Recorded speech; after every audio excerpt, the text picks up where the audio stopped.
Very good morning to all. कल हम लोगों ने चैप्टर 5 का क्वेश्चन आंसर करा था और क्वेश्चन नंबर B2 तक में भी circle the words associated with the given words, ये शायद हम लोगों ने B2 का कर लिया था। अब इसके नीचे हैं ग्रामर गाइड, जो मैंने आपको बोला था। ये आपका होमवर्क है, ये आपको करके रखना है क्योंकि मैंने आर्टिकल आपको पहले भी पढ़ा रखा है। तो जो है आपको मैंने ये बना के रखने के लिए बोला था। तो आर्टिकल हम लोग पढ़े हैं कि आर्टिकल जो है there are two types of articles. एक डिफिनिट आर्टिकल्स हैं और दूसरे जो है वो इनडिफिनिट आर्टिकल्स हैं, है ना। यानी ए और एन जो है ये क्या है, इनडिफिनिट आर्टिकल्स हैं। कल इससे पहले हम लोगों ने ग्रामर में पढ़ा है ना। ए और एन, यानी ये जो दोनों हैं ये क्या है, इनडिफिनिट है, इनडिफिनिट आर्टिकल्स हैं। और दो जो होता है ये आपका डिफिनिट होता है, डिफिनिट आर्टिकल्स होते हैं।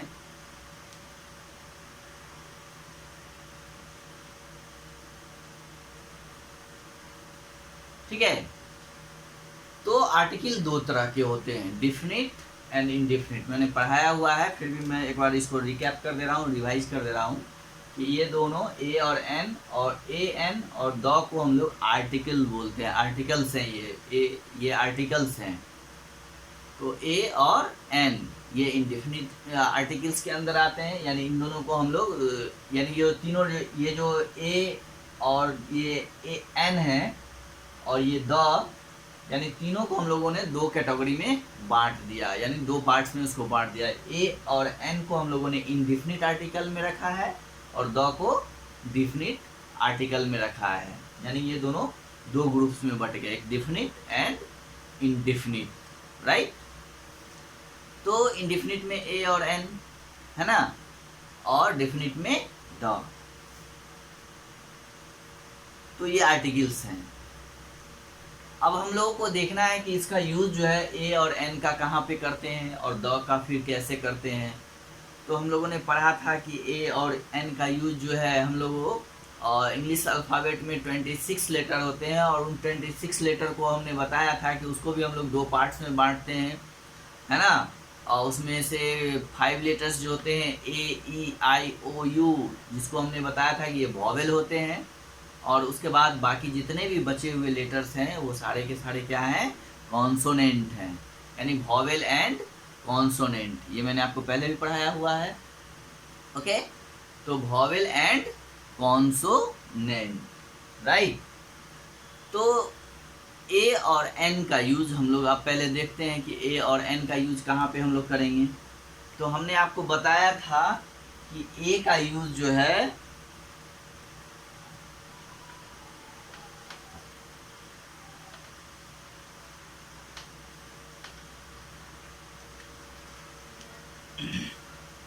ए का यूज कॉन्सोनेंट साउंड और एन का यूज जो है वॉवेल के साथ हम लोग करते हैं। यानी जो कॉन्सोनेंट साउंड होंगे, कॉन्सोनेंट साउंड्स और वॉवेल साउंड के साथ हम लोग करते हैं, है ना। तो कॉन्सोनेंट और वॉवेल, तो वॉवेल जो है वो 5 ही होते हैं, आपको मालूम है, पढ़े हुए हैं। A E I O U, यानी जो words A E I O U से स्टार्ट होंगे उनके पहले हम लोग एन का यूज करेंगे, और जो B C D यानी A E I O U को छोड़ के जो लेटर्स हैं उनसे स्टार्ट होने वाले जितने भी लेटर्स हैं उनके साथ हम लोग ए का यूज करेंगे, उनके साथ ए का यूज करेंगे। लेकिन इसमें कहीं कहीं पे मैंने क्या लिखा है, साउंड, वॉवेल साउंड। कुछ ऐसे भी लेटर्स होते हैं जो वॉवेल्स कॉन्सोनेंट से स्टार्ट होते हैं लेकिन उनके साउंड जो होते हैं वो वॉवेल के जैसे होते हैं, तो फिर वहाँ पे हम लोग एन का भी यूज करते हैं। तो ये कुछ एक्सेप्शंस भी हैं, तो उसको हम लोग बाद में देखेंगे, ठीक है। अभी फिलहाल हम लोग आपके बुक में जो क्वेश्चंस हैं C1 उसको हम लोग देखते हैं, ओके। तो you have already learn that we use the article a before the noun that begins with a consonant. तो हमने बताया ना कि ए का यूज जो है हम लोग कॉन्सोनेंट के साउंड्स के पहले करते हैं, जो कॉन्सोनेंट साउंड्स के पहले, यानी जो नाउन्स होते हैं और जो वो कॉन्सोनेंट से स्टार्ट होते हैं और जिसमें कॉन्सोनेंट साउंड्स होते हैं उनके पहले करते हैं। और we use the article an before the noun that begins with a vowel, यानी वैसे नाउन्स जो वॉवेल से स्टार्ट होते हैं तो उनके पहले हम लोग एन का यूज करते हैं, ओके। तो ए और एन का यूज करने का एक सिंपल फंडा है कि ए जो है वो कॉन्सोनेंट साउंड के साथ उसका हम लोग यूज करेंगे, यानी जो नाउन्स कॉन्सोनेंट साउंड होंगे, वैसे नाउन जिनका साउंड कॉन्सोनेंट होगा या कॉन्सोनेंट लेटर से स्टार्ट होंगे उनके पहले हम लोग ए लगाएंगे, और जो वॉवेल होंगे उनके पहले एन लगाएंगे, राइट। अब देखिए क्वेश्चन नंबर C1 में जो है राइट ए और एन बिफोर दीज वर्ड्स। अब यहाँ पे आपको कुछ वर्ड्स दिया हुआ है, जैसे ओरंगुटान, ये एक एनिमल्स हैं और वनमानुष है होते हैं, एनिमल्स हैं। तो देखिए यहाँ पे ओरंगुटान, तो यहाँ पे जो ओरंगुटान है वो ओ लेटर से स्टार्ट हुआ है, और ओ जो है हम लोग जानते हैं क्या है, वॉवेल है या कॉन्सोनेंट है। तो ए ई आई ओ यू ये 5 लेटर वॉवेल हैं और ये ओ जो है वॉवेल में आते हैं, इसलिए इनके पहले हम लोग एन का यूज करेंगे। किसका यूज करेंगे? एन का, right, A N N. Second turtle, TURTLE, turtle means होता है कछुआ, राइट। तो टर्टल टी क्या है, तो टी जो है आपका कॉन्सोनेंट है, कॉन्सोनेंट साउंड है, यानी टर्टल जब हम लोग बोलते हैं तो इससे कॉन्सोनेंट साउंड निकलता है। तो जब कॉन्सोनेंट है तो इसके पहले हम लोग क्या लगाएंगे, तो ए लगाएंगे। तो यहाँ पे हम लोग सेकेंड में ए फिल करेंगे, राइट। थर्ड है मंकी, ओके। तो एम भी क्या है, कॉन्सोनेंट है। जब हम मंकी बोलते हैं तो साउंड भी इसका कॉन्सोनेंट के जैसा ही निकलता है, ठीक है। तो मंकी के पहले भी हम लोग ए का ही यूज करेंगे, a monkey, right. Fourth tree, TREE, tree, यानी टी भी क्या है आपका जो है सो कॉन्सोनेंट है, तो इसके पहले भी हम लोग ए का ही यूज करेंगे।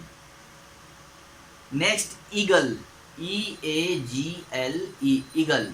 ईगल जो है आपका ई क्या है, ये वॉवेल है, ई क्या है, वॉवेल है। और वॉवेल से पहले हम लोग क्या लगाते हैं, वॉवेल नाउन से, वॉवेल अगर कोई नाउन वॉवेल से स्टार्ट होता है तो उसके पहले हम लोग एन पुट करते हैं, यानी एन ईगल, ओके। उसके बाद नेक्स्ट है 6 बंगलो, राइट, बंगलो। तो ए बंगलो यानी बी क्या है आपका, कॉन्सोनेंट है। 7 हॉस्पिटल, एच क्या है, कॉन्सोनेंट है, और इसका हॉस्पिटल साउंड भी जो है कॉन्सोनेंट ही है, इसलिए ए ही होगा। 8 यूनिकॉर्न, यूनिकॉर्न में भी ए ही होगा, क्योंकि इसका साउंड कॉन्सोनेंट के जैसा है, यूनिकॉर्न, है ना। इसका साउंड जो है वो वॉवेल में के जैसा नहीं है, ये आपका जो है क्या कहते हैं, यू से तो स्टार्ट है, लेकिन इसका साउंड जो है वो वॉवेल वाला नहीं है, इसलिए हम लोग यहाँ पे ए लगाएंगे, a unicorn.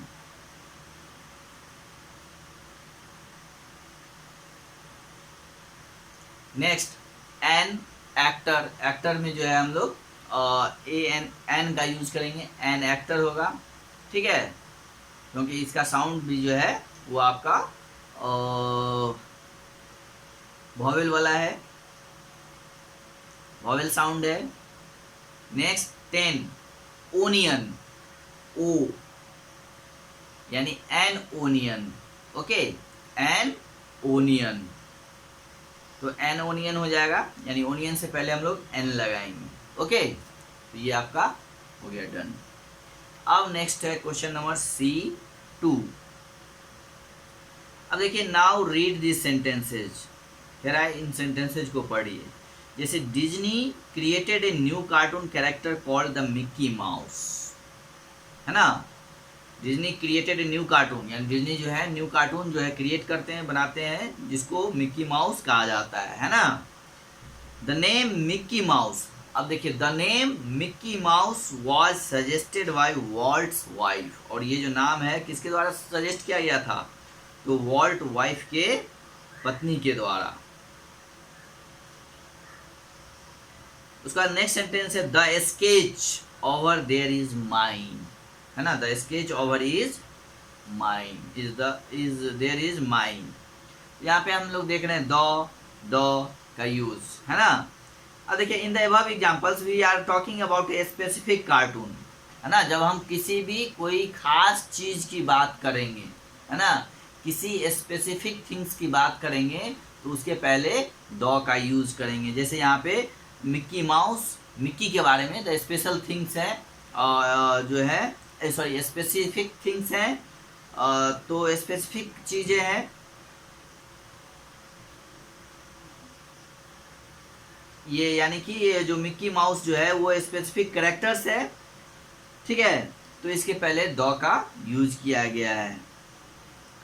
When we talk about a specific object, we use the before it, यानी हम किसी भी ऑब्जेक्ट, कोई अगर खास ऑब्जेक्ट्स की बात करते हैं तो उसके पहले भी द का यूज करते हैं। और द को हम लोगों ने पहले ही बताया कि डिफिनिट आर्टिकल कहा जाता है ना। इस यहाँ पे बहुत सारा आपको एग्जाम्पल दिया हुआ है ना। There is once lived a lady, अब देखिए द का यूज करने का कुछ यहाँ पे रूल्स भी दिया हुआ है कि to refer to a particular person और एन ऑब्जेक्ट, जब हम किसी पार्टिकुलर पर्सन या किसी पार्टिकुलर ऑब्जेक्ट्स को रेफर करते हैं, उनके बारे में बताते हैं, तो उससे पहले हम लोग द का यूज करते हैं। There once lived a lady, है ना। अब देखिए यहाँ पे एक बार लेडी का चर्चा हो चुका है, फिर उसी लेडी के बारे में बताया जा रहा है। The lady was very rich, तो जब अगर कोई नाउन एक बार चर्चा में आ जाता है, फिर उसी नाउन को हम लोग दोबारा बोलते हैं, लिखते हैं, यूज करते हैं, उसके पहले भी द लगाते हैं, है ना। यानी वो स्पेसिफिक हो जाता है जब हम उसकी बार बार बात करते हैं। तो जैसे the story book you gifted me was an interesting, यानी जो स्टोरी बुक आपने हमें गिफ्ट दिया था, यानी वो स्पेसिफिक है, कोई खास है, इसलिए यहाँ पे हम लोग द का यूज करेंगे। The story book you gifted me was interesting, वो काफ़ी क्या था, इंटरेस्टिंग था।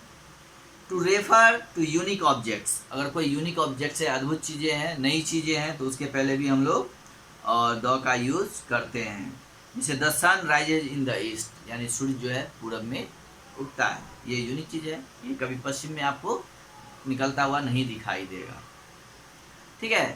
थर्ड है कि with the names of river, mountain range, groups of island, canals and oceans for example, है ना। जैसे the Himalayas are home to many endangered species of animals, तो हिमालयाज, है ना, और ये माउंटेन रेंज है, तो इनके पहले हम लोग द का यूज करते हैं। नदियों के नाम के पहले, है ना, आइलैंड्स के नाम के, ग्रुप्स के ऑफ आइलैंड जो होते हैं उनके नाम के पहले, कैनल्स के नाम के पहले, ओशियंस के नाम के पहले द का यूज किया जाता है, ठीक है। उसका नेक्स्ट 4 रूल्स हैं। Rules number 4, with countries that include the words Republic, kingdom और स्टेट इन देयर नेम्स, है ना। तो with countries that include the words Republic, है ना, किंगडम और स्टेट, अगर ये सब वर्ड्स आते हैं तो इन देयर नेम्स, तो उसके पहले भी हम लोग द का यूज करते हैं, ठीक है। तो ये ए और द का यूज है। चलिए, तो ये और ए और दे के बारे में मैंने बताया है। इसके नीचे फिल इन द ब्लैंक्स दिया हुआ है, जिसमें ए, एन और द को फिल करना है ना। ये आप लोग खुद से करेंगे, बाद में हम बताएंगे फिर आपको। अब नीचे हम लोग आते हैं क्वेश्चन C3, देखिए। Read these sentences. Walt Disney was certainly, CERTAINLY, certainly यहाँ पे हाईलाइटेड वर्ड है, certainly A dreamer. Oswald the Lucky Rabbit was their first commercially, COMMERCIALLY, commercially word यहाँ पे हाईलाइटेड है। Successful creation, Swati sang songs merrily, MERRILY. Raman speaks French fluently, FLUENTLY, यानी धारा प्रवाह। तो यहाँ पे जो वर्ड्स हैं सर्टेनली, कमर्शियली, ग्रेसफुल्ली, मेयरली, फ्लुएंटली, ये क्या है? ये डिस्क्राइब द वर्ब्स। ये सारे वर्ड्स जो हैं डिस्क्राइब कर रहे हैं किसको? यानी वर्ब को। यानी Walt Disney was certainly A dreamer. Oswald the lucky rabbit with their first commercially successful cartoon. Swati sang a song merely, है ना। Raman speak French fluently. ठीक है, तो ये जितने भी वर्ड्स हैं ये सारे वर्ब्स को डिस्क्राइब कर रहे हैं। जैसे रमन स्पीक्स फ्रेंच फ्लुएंटली, यानी स्पीक मतलब वर्ब है बोलना, तो वो कैसे बोल रहा है? तो फ्लुएंटली, बहुत धारा प्रवाह, तो यानी ये स्पीक को जो है डिस्क्राइब कर रहा है। तो इस तरह से ये जितने भी वर्ड्स हैं, ये हाईलाइटेड वर्ड्स, वो वर्ब को डिस्क्राइब कर रहे हैं। तो इसको हम लोग एडवर्ब्स बोलते हैं, है ना। यानी the words that describe verbs और tell us how, when or where an action takes place are called adverbs. An adverb that tells us how an action takes place is called an adverb of manner. अब कोई काम कैसे होता है, कोई भी action की कैसे होता है, तो जो उसका बताने का तरीका होता है उसको हम लोग जो है एडवर्ब ऑफ मैनर के अंदर रखते हैं। एडवर्ब कई तरह के होते हैं जो मैंने आपको पहले पढ़ाया भी था। Adverb of time, place, manner, ये सब पढ़ाया हुआ है। अब देखिए कि most of the adverbs are form by adding ly, है ना। मोस्ट ऑफ द वर्ब जो है वो कैसे एडवर्ब कैसे बनता है? तो उसमें हम लोग क्या करते हैं? Form by adding ly to the adjectives, यानी जो एडजेक्टिव्स होते हैं उसमें हम लोग क्या करते हैं? ly लगा देते हैं, तो वो क्या हो जाता है? Adverbs. Sometimes we drop the y, है ना, from the adjectives and add ILY to the words.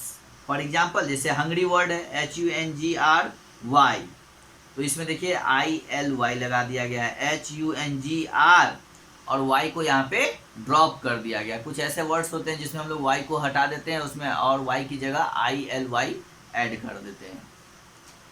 तो बहुत सारे ऐसे वर्ड्स होते हैं जिसमें हम लोग LY लगा देते हैं सिर्फ, तो वो क्या हो जाता है? आपका एडजेक्टिव हो जाता है। जैसे देखिए यहाँ पे फ्लुएंट, FLUNT होता है फ्लुएंट, उसमें LY लगा दिए, फ्लुएंटली हो गया। ग्रेसफुल, उसमें LY लगा दिए, ग्रेसफुल्ली हो गया। ठीक है। सर्टेन, उसमें LY लगा दिए, सर्टेनली हो गया। तो इसी तरह LY लगा देने के बाद वो क्या हो जाते हैं? एडवर्ब्स हो जाते हैं। अब नेक्स्ट क्वेश्चन है उसके बाद कि underline the adverbs in this sentences, page number 46। अब देखिए यहाँ पे कुछ सेंटेंस दिया हुआ है जिसमें आपको एडवर्ब्स को अंडरलाइन करना है। ओके, उसके बाद question number C4, fill in the blanks with adverbs given in the brackets. देखिए यहाँ पे एडवर्ब्स दिया हुआ है, ठीक है, ये कुछ वर्ड्स दिए हुए हैं, उसको आपको एडवर्ब्स बना करके फिल करना है ना। फिल इन द ब्लैंक्स को भरना है। कुछ वर्ड्स दिए हुए हैं, है ना, तो उसकी मदद से आपको एडजेक्टिव बनाना, एडजेक्टिव दिए हुए हैं, उसके बाद उसको एडवर्ब्स बना के जो है आपको इसमें फिल करना है। Fill in the blanks with adverbs given in the brackets. जैसे स्लो वर्ड दिया हुआ है, जिसमें हम लोग LY लगा देंगे, स्लोली हो जाएगा। इसी तरह जॉयफुल है, ब्रेव है, क्वाइट है, करेक्ट है एंड नर्वस है। तो इसको आपको एडवर्ब की मदद से फिल इन द ब्लैंक्स को फिल करना है। तो ये आप पहले आप खुद से करिए, बनाइए, उसके बाद फिर हम इसको मैच करवाएंगे, तब जाके जो है देखिएगा आप भी कि आप खुद को जांच सकिएगा कि कितना हमने समझा और कितना सही बनाया, है ना। तो आप उस एडवर्ब्स को, यानी एडवर्ब्स को जो है वो से रिलेटेड जो क्वेश्चंस हैं उनको आप बनाइए, उसमें फिल करिए। और एक फिल इन द ब्लैंक्स है आर्टिकल्स का, A, N और द का, उसको भी आप फिल करिए। और फिल करने के बाद कल हम लोग फिर इस चैप्टर, इस क्वेश्चन आंसर को डिस्कस करेंगे, मैच करवाएंगे।